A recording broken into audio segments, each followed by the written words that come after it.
In the studio right now, I have Fred Van Dyke. Easy. Uncle Fred. Uncle Fred. Massive. You're larger than large, King Legacy. Just come close to the microphone for me. Yeah, man. I'm saying that you're larger than large, Give thanks. I mean, you way to really promote the reggae, Ghana reggae thing there, Definitely. Positively. Definitely. Yeah, Easy. respect. Definitely, Uncle Fred. So, Uncle Fred, let's start it. With reggae. Yeah, man. How did the whole movement, start? You understand me? With you before forming, Kente in, 87. All right. Yeah, I was I love music, and I was I was in church choir and them stuff there. Oh, you were in church. Yeah, I was in the choir. Which church was that? Mount Zion Methodist Church. Mount Zion. Yeah, Kolegono. Kolegono. Yeah. Mount Zion Methodist Church. Kolegono. So I was in the choir there. Easy. I'm talking about when I was about 10 years old. Okay, all right. Yeah, and then I joined the Good News Club. And we started doing gospel music. And then a year later I went to Fansum School. And then we studied music and I think galing. Yeah, so music just became a natural part of me. And then after going to Kwabuche, I went to Motown. And then there, Achimota School, and there they had this musical, what I don't know how to describe it, but every form, you can form a band. Yeah, easy. So I formed a band called Matchsticks with my friend Carufers and some small boys, and we tried to do something. And so that's when I got a love of the whole thing. The first band you formed? The first band I formed was in Achimota School. Achimota School? Called Matchsticks. Matchsticks? Yeah. Okay. All right. In which year was that? This was in about... I went to Achimota School in 1983 and I left in 85. So it was between 83 and 85. Okay. And it was a pure reggae band? No, it was just pop chain band. Okay. You play everything? Pop chain, yeah. I mean, you try to play what's popular. Okay. Yeah. All right. That's what pop chain is all about. All right. So those times, what type of songs were you guys, playing around? I'll tell you, Steel Pulse. Steel Pulse. Yeah, man. There was, around the same time, a group of friends of mine, some of them went to Achimota, and some of them were my mates in... David was my mate in Fansum. They had formed a band called Kindred. They recorded a song called Jalite, which later Kente used to perform, Okay. Yeah, and the whole thing was interesting. Somebody played that music to me, and I was like caught in the whole, atmosphere of creating your own music, recording in a studio and stuff like that. Because at that time, it wasn't something that was kind of popular to do. But John Collins, he had opened a studio called Boko, and he was recording anybody and everybody. Yeah, so Kindred got a chance to record there, and when I heard the music, I fell in love with it. What I want to know is around that time, between 83 and then 85. Yeah. And let's say in 84, the Roots and Abos made us proud. Yeah. Performing at Reggae Sound Splash in Jamaica without even an album yet. Yeah. You see it. So it was like reggae was kind of up move around that time. You understand me? But what I want to find out from you is that around that particular time, was there a studio that you can easily walk into with your band to go record? Or you guys were strictly, performing the popular songs? No, when we started, I went performing. Let me show you how this whole reggae thing started. And in 1981, Bob Marley died, right? We were in school. And this was about when we were in Form 3 and stuff. And when Bob Marley died, I remember our French teacher came to our class and said, "Your friend Bob Marley is dead. Whoa, yo." And that's when I started asking people, what's all this Bob Marley stuff? And within a short time, we started to experiment with herb and stuff. And then a group of us started getting together and listening to music. You know, yeah, I'd like to give credit to David, same David I was in the band with, Valenti, Ajay Mola, you know, and some other people from school. Yeah, so that's when the consciousness started, you know, because we started reasoning about it. So in 1981, yeah, Bob Marley passing, yeah, your teacher, coming into the class to come tell you guys that your friend Bob Marley is dead. it drew our attention to the whole issue. Yeah. You know, So because we didn't really know about what was going on. Yeah. The guy actually introduced us to the whole stuff. So and you guys started experimenting herbs. No, listening to reggae music first. And then, because we had seniors who had already, I can remember Roy T, he was into U-Roy, and, you know, so there were other people who were also listening to reggae. So we also got into the vibe, you know. Okay. And then ganja came up. All right. We started smoking, and we started listening to Steel Pulse, Black Slate, Aswad, and Burning Spear, you know, the Wailers, and, you know, so it was just a natural progression. All right. So, you know, someone sending me a message, and the person was like, the song you're playing, is that Steel Pulse?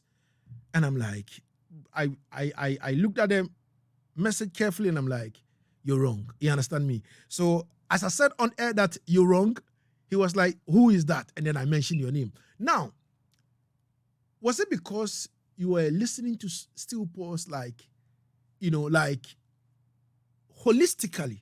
Yeah, we were influenced by them. Okay. Kente band was influenced by Steel Pulse. Oh. I do not deny it. Okay. You know, I met David Hines, and I told him the fact that because we were listening to them, and the first time I heard them, I'd been listening to Bob Marley. When I heard them, I thought, Charlie, these guys, they sound like some professors playing reggae. You know, the kind of ideas, you know, because reggae is about message. Definitely. And while Bob Marley and the Wailers, it was distinctly Rastafari was the message. Steel Pulse was more based on social issues, revolution, and also the upliftment of the black man in society. It was slightly, you know, Bob Marley was eclectic. Steel Pulse, they were straight to the point. And, you know, I just fell in love with their style. Wow. Easy. So now, between 1983 to 1985, you formed a band when you were in school. Yeah. What happened after you left, you know, school? Before I finished school, I'd spoken to, there was a guy in Achimota called Sabo. And he's a very good musician, and he actually taught me how to play the acoustic guitar. You mean Sabo? Sabo, yeah. Okay. Yeah. Because when we're in Fansum, we were learning piano. Yeah. And violin. And then how to sing in a choir. But in Achimota, they have Mikado, they have musicals, they have bands, and yeah. So he taught me how to play guitar, and then we planned that he was 1 year ahead of me. That when we finish school, we'll form a band, because at that time in Legon, my friend David was also, and while I was in Achimota, I was linking up with David, and David and Sabo, they were in that band Kindred, which I said I'd gone to record at Boko Studios, John Collins Studios, and I'd fallen in love with them. So it was just a natural progression again, like I said. So after school, I spent 1 year in Tema doing my remedials after Motown years. And then when I came back, I just went straight to Sabo and David, and I said, yo, it's time. And then we got together and formed the band. Yeah, man. Easy. Everything is all right in the place. Everything good. Asaase Radio. Yeah, man. Easy. This is Asaase Radio, and trust me, in the studio right now with Fred Van Dyke of Kente. And trust me, he's telling us the story, how the whole thing began, and, you know, the movement. Can I say something? Yeah. You know, I've told this story so many times that I kind of feel there's so much in the past that we can move on and talk about now and what we're doing now. Because we are talking about like 30-something years ago, you know. Yeah. And all that has happened already. Yeah. of course, you live right now on 4 radio stations across Ghana. Yeah, I know. You understand me? Yeah, I understand. We're live on 99.5 in Accra, 98.5 in Kumasi, 100.3 in Cape Coast, and 99.7 in the northern region, Tamale. Easy. And a lot of people don't know about the Kente story. Oh, really? And also, yes, because It's happened already. well, I know. They weren't even born then, some of them. Easy. King of the Ghetto, you see, when I listen to King of the Ghetto, I'm like, what exactly is Fred trying to put across? I know a lot of these youngsters today following reggae dancehall don't know anything, don't know Jack. You understand me? So Yeah, man. it is right for us to let them know what has happened.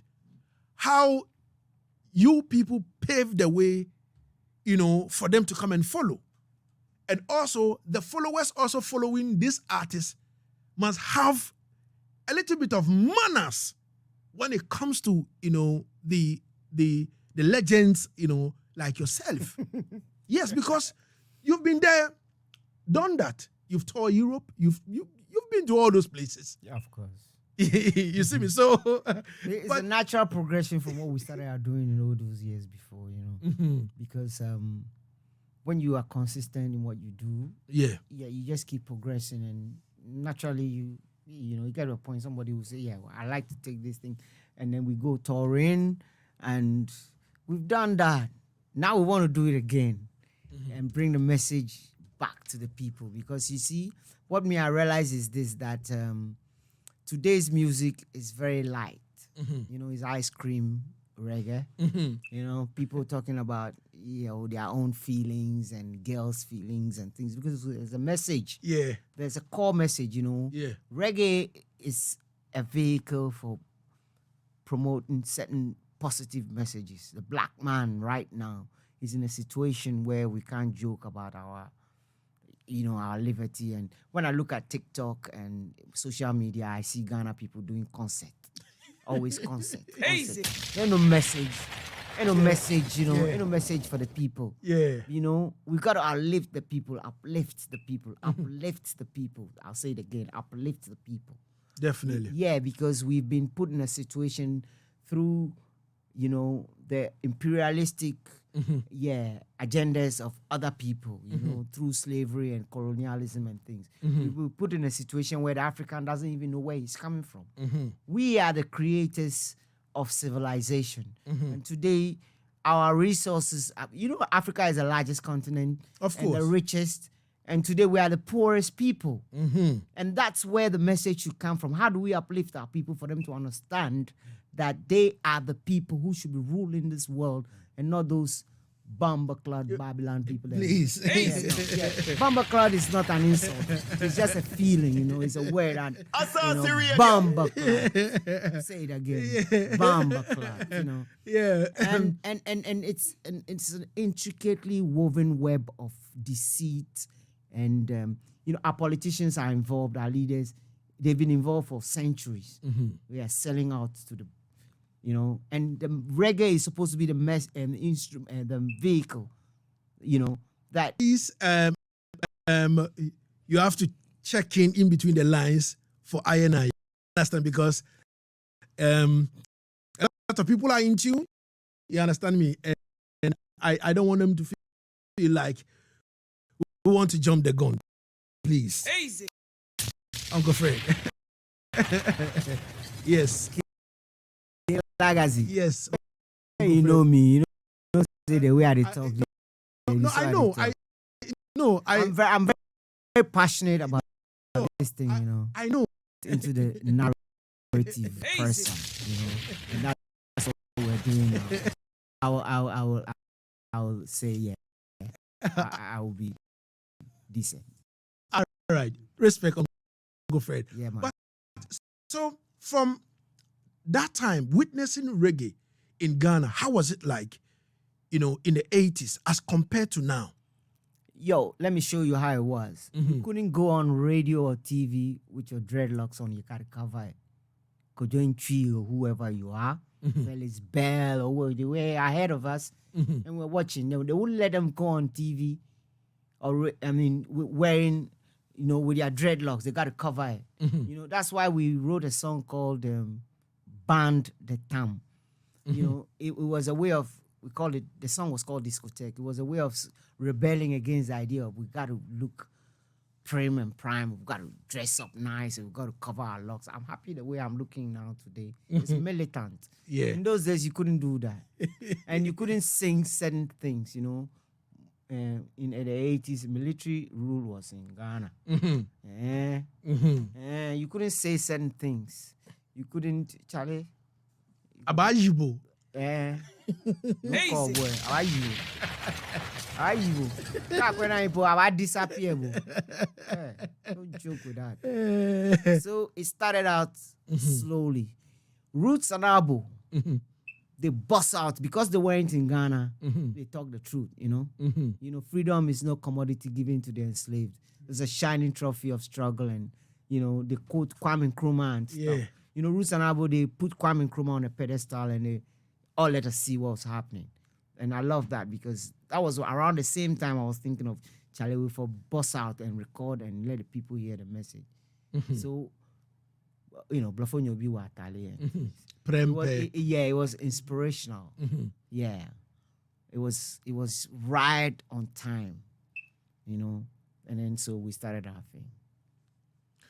So in 1987 now, forming your own Kente band. What exactly inspired that? We had decided already from school, me and Sabo and David, that when we finish school, we'll form a band. Okay. So when we finished, we just got together and we started working. Bill Bina came from Liberia, I just said. We were first a studio band. We recorded a few songs. We played it. There was only one FM station in Accra at the time, BBC FM. We played it. We became a kind of instant hit, popular. We played a few songs. Then we started touring. When we got Bogger and Joe Mens in the band, we started touring, playing the universities and the popular joints around town. So by the time between 80s, we started playing live in 89 actually. Between 89 and 1992, where we played Panafest, and then we burst on the scene. And then we released our first album in 93. That's Development Plan.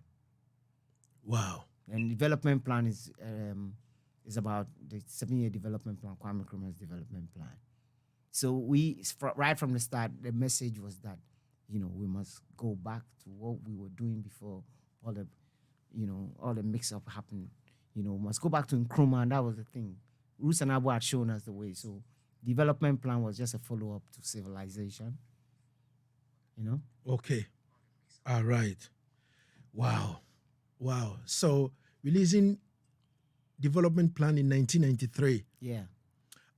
Which were some of the countries and the areas you guys toured? In 1993, we just toured the whole Ghana. Oh, there was a movement like that you can pick up the band and move and play from area to area like that. Like I said, we can still do that today. Yeah, I know how to do it. Because when I worked with Charterhouse, we were going around Accra or Asaase, and you can go to every town. Every town has a community center. Of course. Yeah. And you just do posters. And what we need right now in the industry is road managers. Road managers. If you call somebody like Nia Hammond, he can train you a few road managers. He was a very good road manager at Charterhouse, yeah. So you can tour the whole Ghana. It's possible. At that time when I was saying we were touring, Nia Hammond was our engineer. I was part of the team. Okay. Yeah. So it's possible, and we can do it today. So in 1993, touring the whole Ghana, No, this is 1993. 1993? Yeah. Okay, so touring the whole Ghana, how was it like in terms of, how did the people receive the item in terms of you guys being militant, reggae band? We had already bossed with Panafest the year before. Public Enemy came, some big artists were on that bill, Stevie Wonder, I forget, but that's when Reggie Rockstone came also with I Go Yeah. and stuff like that. That show was massive, Independence Square, and then we went to Cape Coast and stuff like that.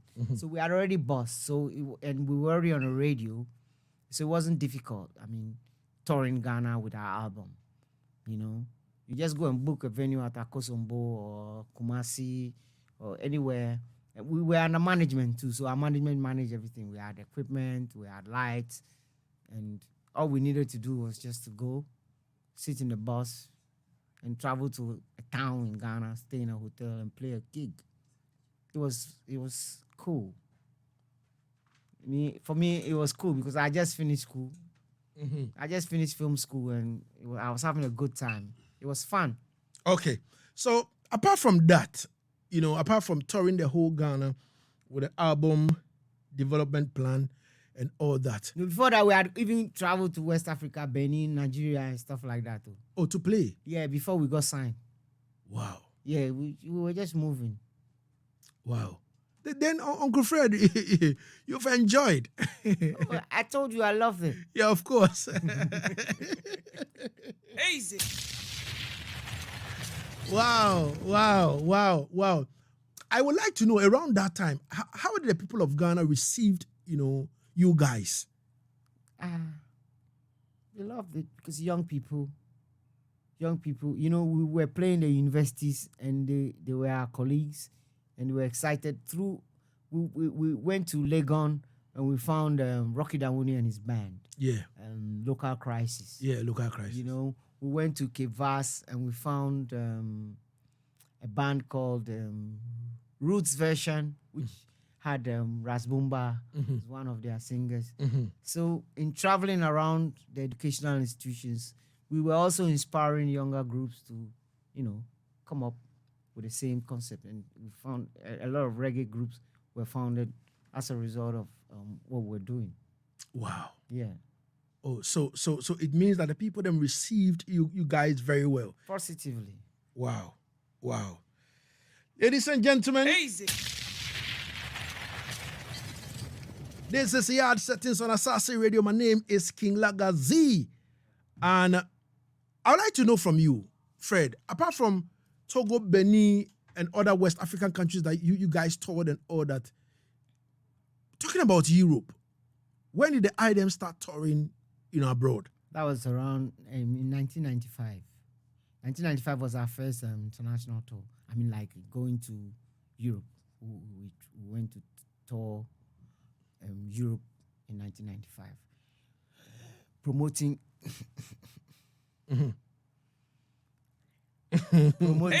our second album called Keep Moving. Okay. Because I told you we were moving around a lot, so our second album was titled Keep Moving. And Keep Moving. We went to Europe to promote it and all that. Wow.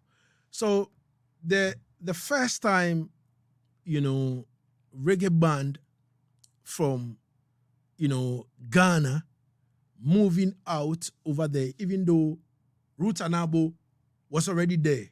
They were in foreign doing their thing up and down here and there. And you guys also moving from Ghana now to go play outside. How did they receive you guys? In Europe, well, it was massive.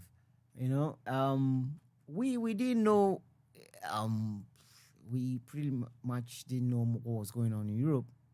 We just got signed on, and then they said, you're going on a tour. You're going to release this album, and then you're going on a tour. And so we went, and it was nice. We spent a lot of months there, traveling around and playing. And finally, we got to Berlin.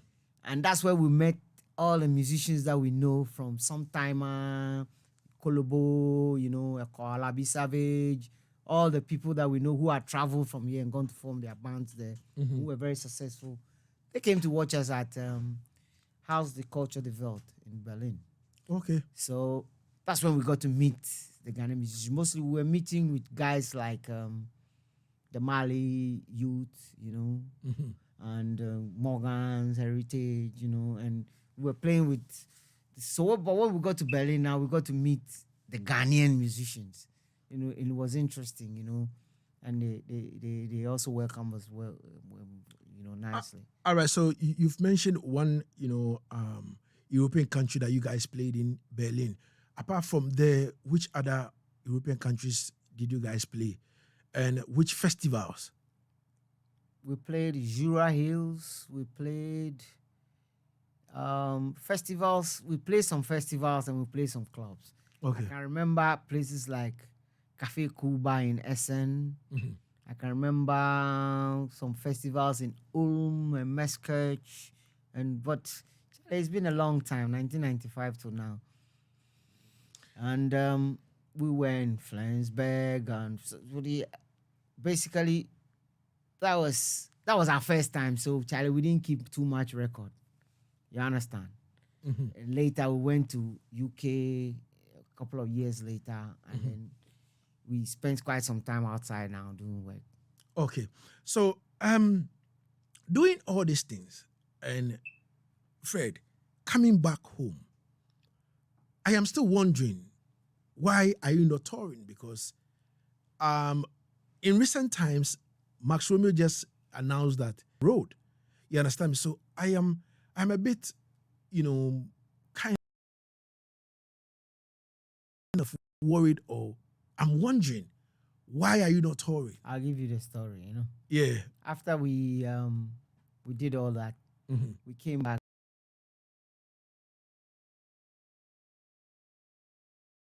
and then when we left Europe, Mhm. when the band started to fracture because some people didn't come back Mhm. from Europe. Oh, so people didn't come back. No. Went to UK. He came to join us.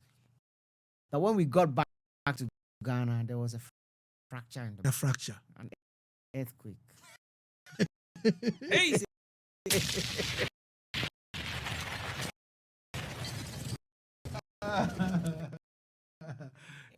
Yeah. Yeah. And that was a studio band. And then later on, this live band Mhm. of the studio band went to school in Kumasi. Members Joe Menz and Bogger joined us. And we started playing from Biba, like I said, in 89. And then later on, they all came back. We became a 7-piece band, and even 8-piece with General Marcos, Mhm. when we recorded our second album and all that. Mhm. But after that trip to Bina and Joe Menz, Mhm. and then we played like that for, we traveled again. We started recruiting other members in Europe, like other people, Nanaya, and people to work with. Before that, the first time we didn't even we went to recruit some guys to work with. So the band slimmed down, basically. And then we recorded our third album with other people, Dangral. And things grew, exponentially. But after a while, things wasn't the same. Mhm. And me personally, I don't like Ablochi. Mhm. I tell you what, I don't like Ablochi. When you get to winter, I don't feel good, Mhm. So they all stayed there, and I stayed here. Oh, okay.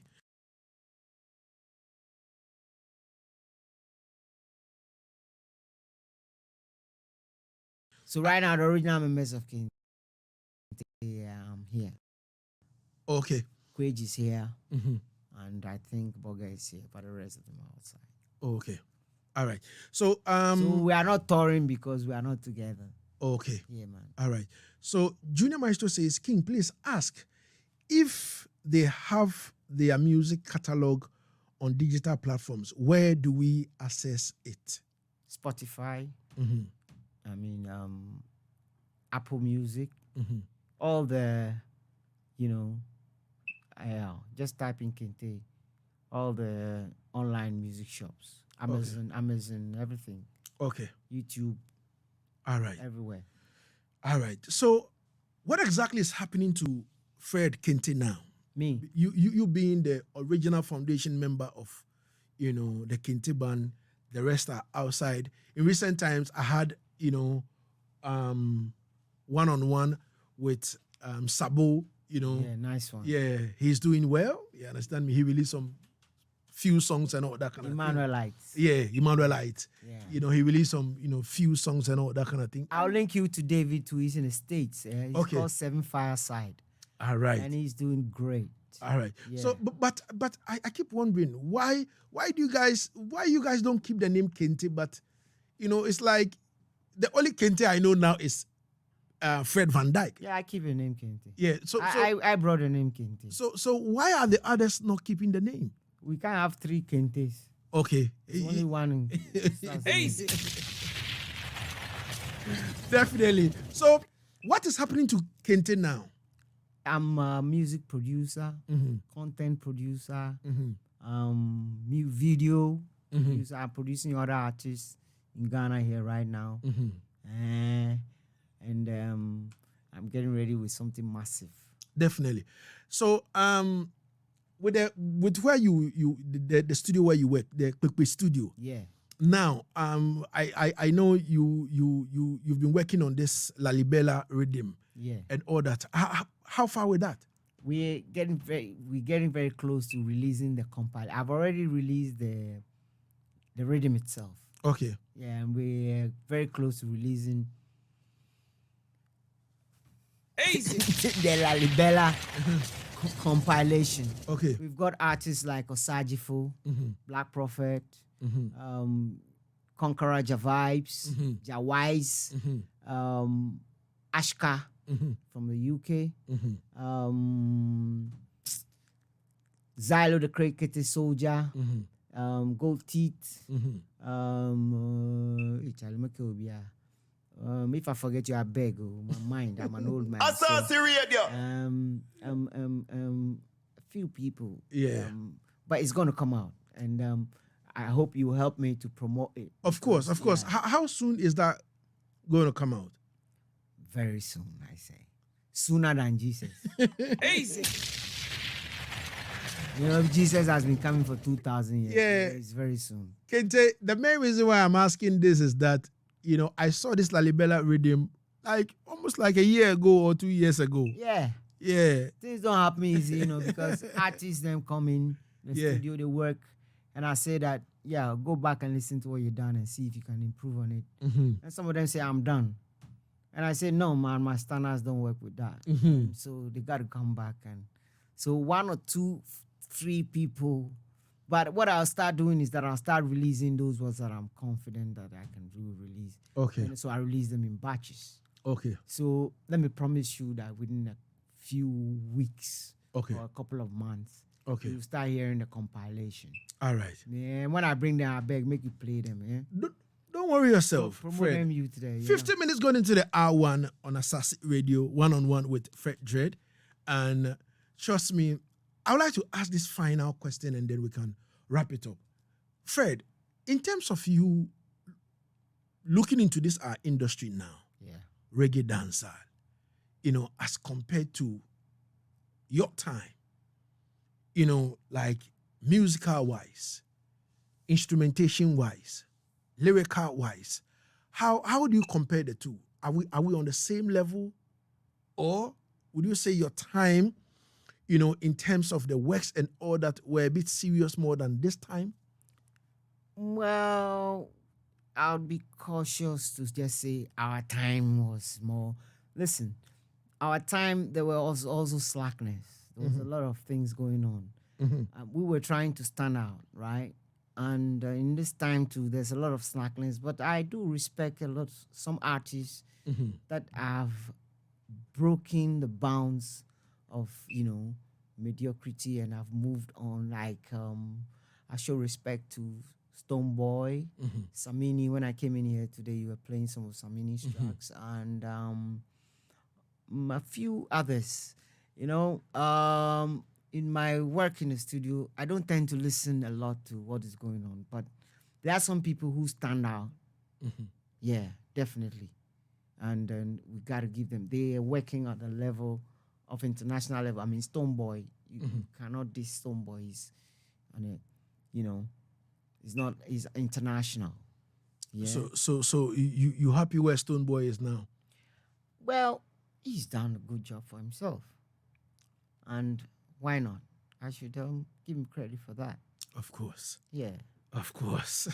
Easy. Samini too, Yeah. and all the others too. Yeah, I mean I can't name all of them, but all the others.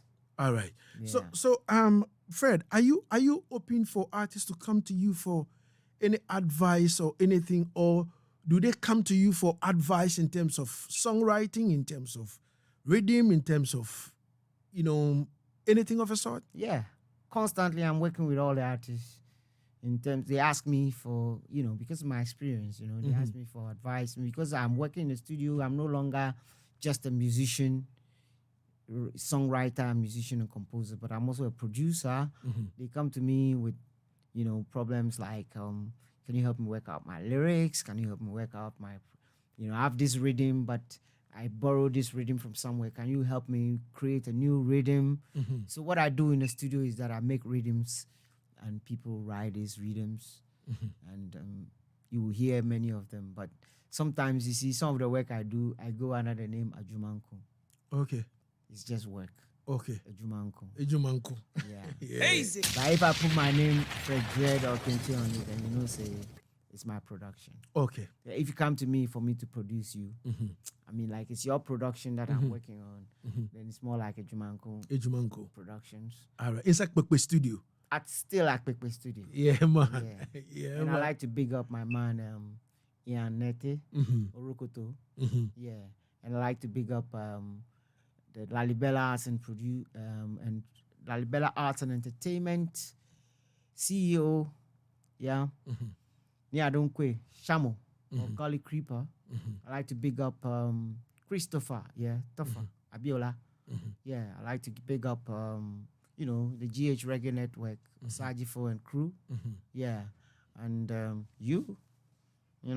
King Lagazi, Respect. always promoting our music. Give thanks. I like to big up Sami Nukpese of Roots and Abo, Sister Mimi.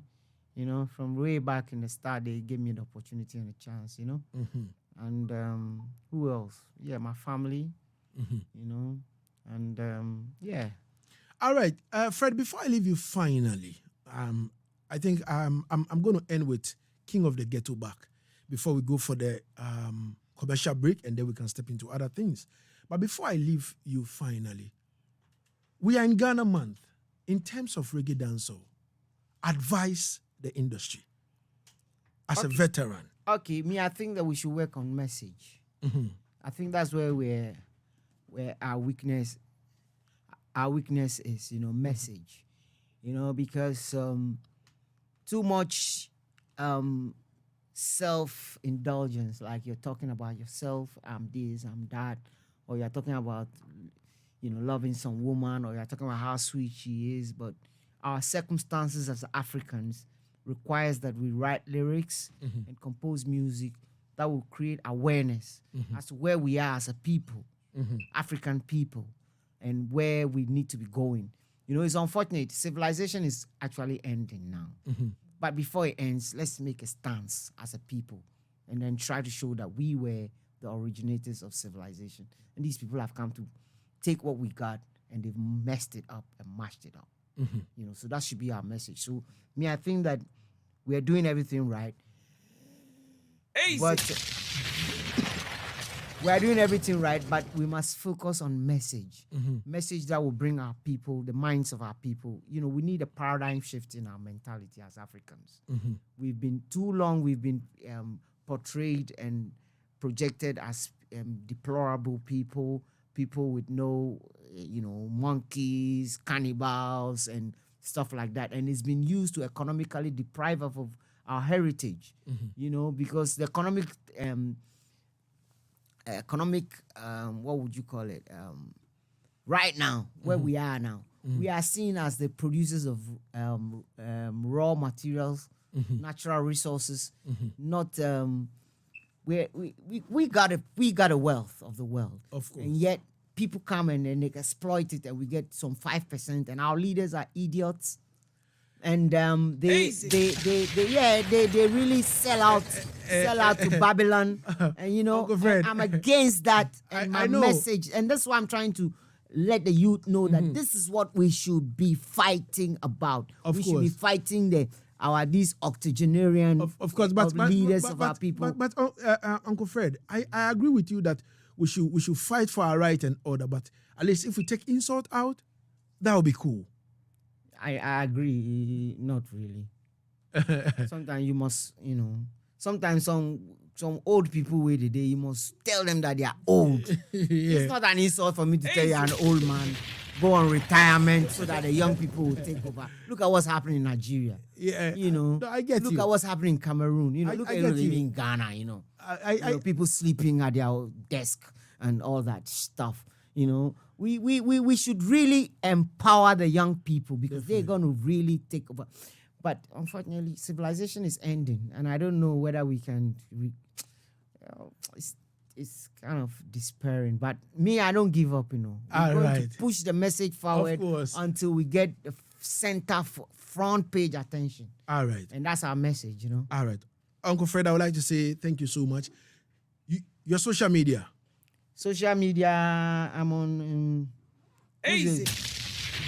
Okay, the word idiot was too strong, I've been told, and I retracted. All right. Our leaders are not idiots. Yeah. They are just, Yeah, man, everything good. Something hard, their head is soft. They've been educated or miseducated in Oxford and Cambridge and all those places, and they don't know what they are doing because what they are doing is what they think is right. I don't blame them. They are not idiots. They are the product of their own. I don't know. I give thanks. So your social medias. I'm on Instagram. I'm not on Facebook here. In fact, I want to take this opportunity. Somebody hijacked my Facebook. Okay. So if you go on Facebook and you see Fred Van Dyke with my picture and all that, it's not me. It's some kind of guy who has taken over. Okay. And I've written to Mike Zuckerberg, and they're not working on Facebook. I don't know, it's trash now. And but I'm on Instagram. Okay. I'm on YouTube. Okay. I'm on TikTok. Okay. Yeah. Just look for Kente Band. Okay. Yeah. All right, Uncle Fred, I would like to say thank you so much for your time and space. Thank you Easy. to King Lagazi. You're larger than large, Respect. Yeah. And massive, and respect to the massive, Every time. The way they make the listen, reggae happen. Definitely. The massive way they make the reggae and dancehall happen. Definitely. Because they love it and we make it. Definitely. Easy.